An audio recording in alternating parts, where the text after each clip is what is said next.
नमस्कार दोस्तों, आज की इस वीडियो में हम बात करेंगे कि अस्थमा के जो लेवल्स हैं वो कौन कौन से होते हैं, कितने लेवल्स होते हैं और सबसे अहम बात कि अगर किसी को ये जानना है कि उसके लक्षण क्या हैं या हम किस लेवल में ये पहचान सकते हैं कि किसी को भी अस्थमा की प्रॉब्लम आ रही है, उसे समस्या आ रही है, ताकि हम उसका इलाज लेना शुरू कर दें, तो वो कौन सा लेवल है और कैसे पता लग सकता है।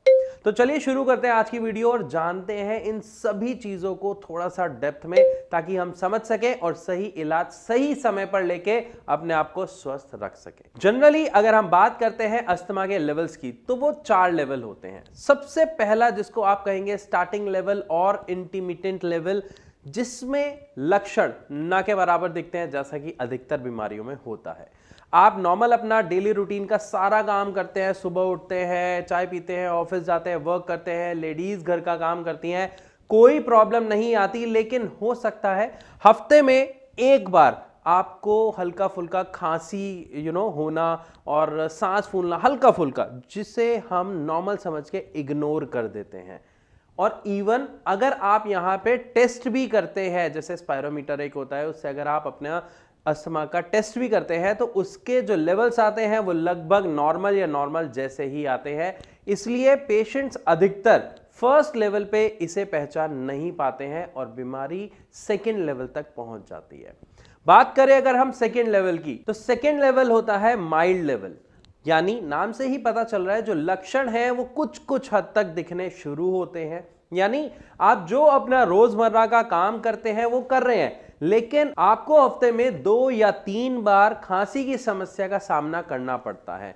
और कई बार यह भी देखा जाता है सांस लेने में थोड़ी सी तकलीफ होती है, हल्की फुल्की चेस्ट में एक कंजेशन सी, एक बंदिश सी लगती है, एक जकड़न सी महसूस होती है, जिससे भी लोग ज्यादातर इग्नोर कर देते हैं, मौसम के बदलाव के कारण समझ के या जुकाम के कारण समझ के, या हल्की फुल्की खांसी तो हो ही जाती है कुछ ऐसा सोच के।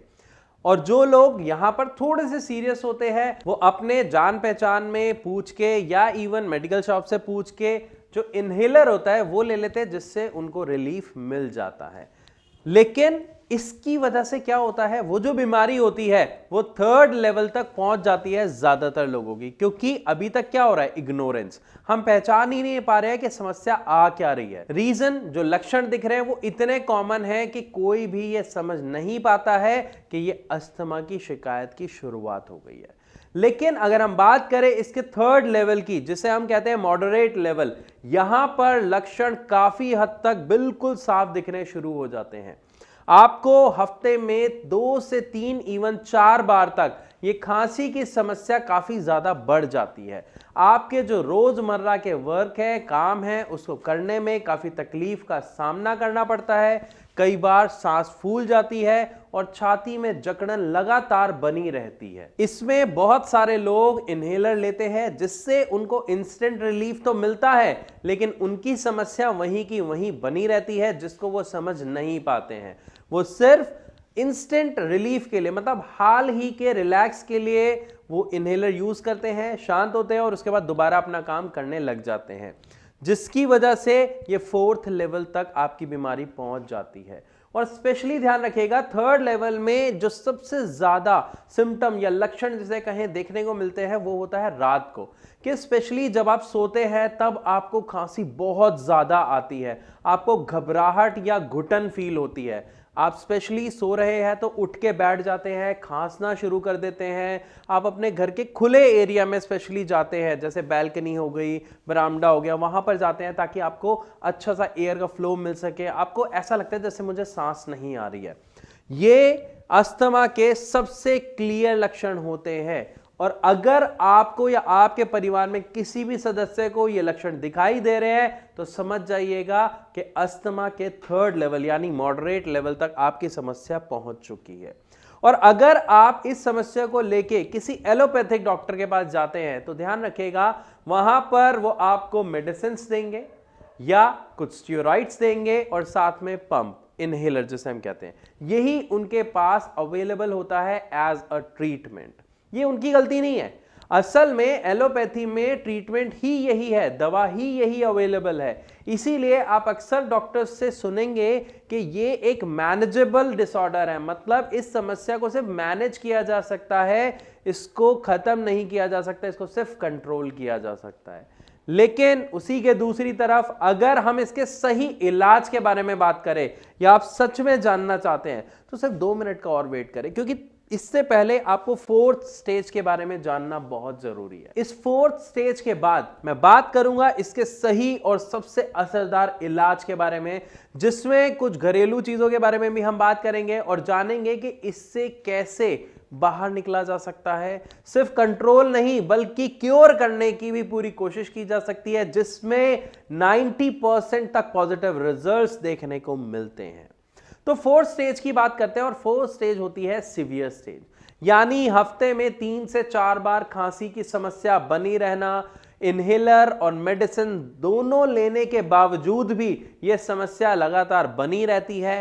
रोजमर्रा के काम करने में बहुत ज्यादा समस्या आती है, जिस कारण से जिस भी व्यक्ति को यह प्रॉब्लम होती है वो काम ठीक तरीके से नहीं कर पाता है।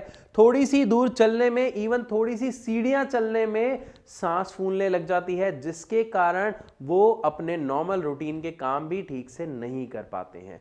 ये 4th स्टेज की कंडीशन होती है, जहां पर फिर मैं बता रहा हूं कि जो पेशेंट्स एलोपैथी से इलाज ले रहे होते हैं वो कहीं ना कहीं मानसिक रूप से भी हिम्मत हार चुके होते हैं, क्योंकि डॉक्टर उन्हें साफ कह देता है दवाई खाते रहेंगे तो आप ठीक रहेंगे, दवाई जैसे ही छोड़ेंगे समस्या फिर बढ़ जाएगी और यह समस्या कभी ठीक नहीं हो सकती है।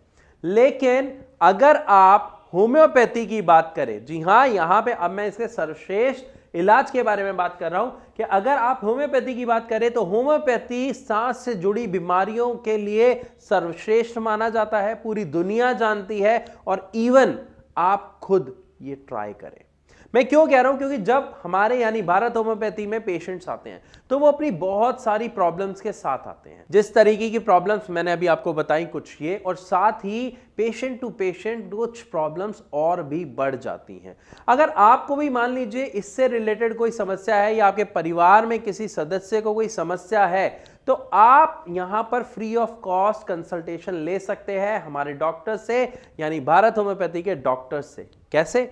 नीचे दिए गए नंबर पे जस्ट आपको कॉल करना है, हमारे डॉक्टर्स की टीम है जो आपकी पूरी मदद करेगी। क्योंकि आप जैसे और भी बहुत सारे पेशेंट्स हैं जो उनसे लगातार बात करते हैं, कंसल्ट करते हैं, और इवन उनमें से जो आके ट्रीटमेंट लेते हैं उनमें से ज्यादातर लोगों को बहुत पॉजिटिव रिजल्ट्स देखने को मिलते हैं। और यहां पर एक और बात मैं आपको बता देता हूं, अगर आप काफी दूर रहते हैं, आपको यह लगता है कि हम तो आ नहीं सकते या हम यहां पे डॉक्टर से कैसे बात करें, तो आप जो है हमारे डॉक्टर से फोन पे भी बात कर सकते हैं, अपनी रिपोर्ट शेयर कर सकते हैं और अपनी दवा फोन पर ही मंगवा सकते हैं। तो फिर भी अगर आपके मन में कोई अभी सवाल है तो आप डायरेक्ट हमारे डॉक्टर से पूछिए, आपको अपने सभी सवालों और सभी समस्याओं के जवाब मिलेंगे। तो मैं आशा करता हूं इस वीडियो के माध्यम से आपको अच्छे से समझ आया होगा कि कौन से वो 4 स्टेजेस होते हैं अस्थमा के, जिसमें हमें ये समझ आता है या लक्षण जो है साफ दिखाई देने लगते हैं, और किस तरह से कोई भी व्यक्ति 1st और 2nd स्टेज पर ही अपने लक्षणों को पहचान सकता है और सही इलाज ले सकता है, बशर्ते वो लक्षणों को पहचाने, इग्नोर ना करे और डॉक्टर के पास जाके सही दवा सही समय पर ले। कौन से डॉक्टर का चुनाव आपको करना है ये आपके ऊपर निर्भर करता है। तो इसी के साथ मैं आप सबसे चलने की इजाजत चाहूंगा। मिलूंगा अपनी अगली वीडियो में, तब तक के लिए नमस्कार।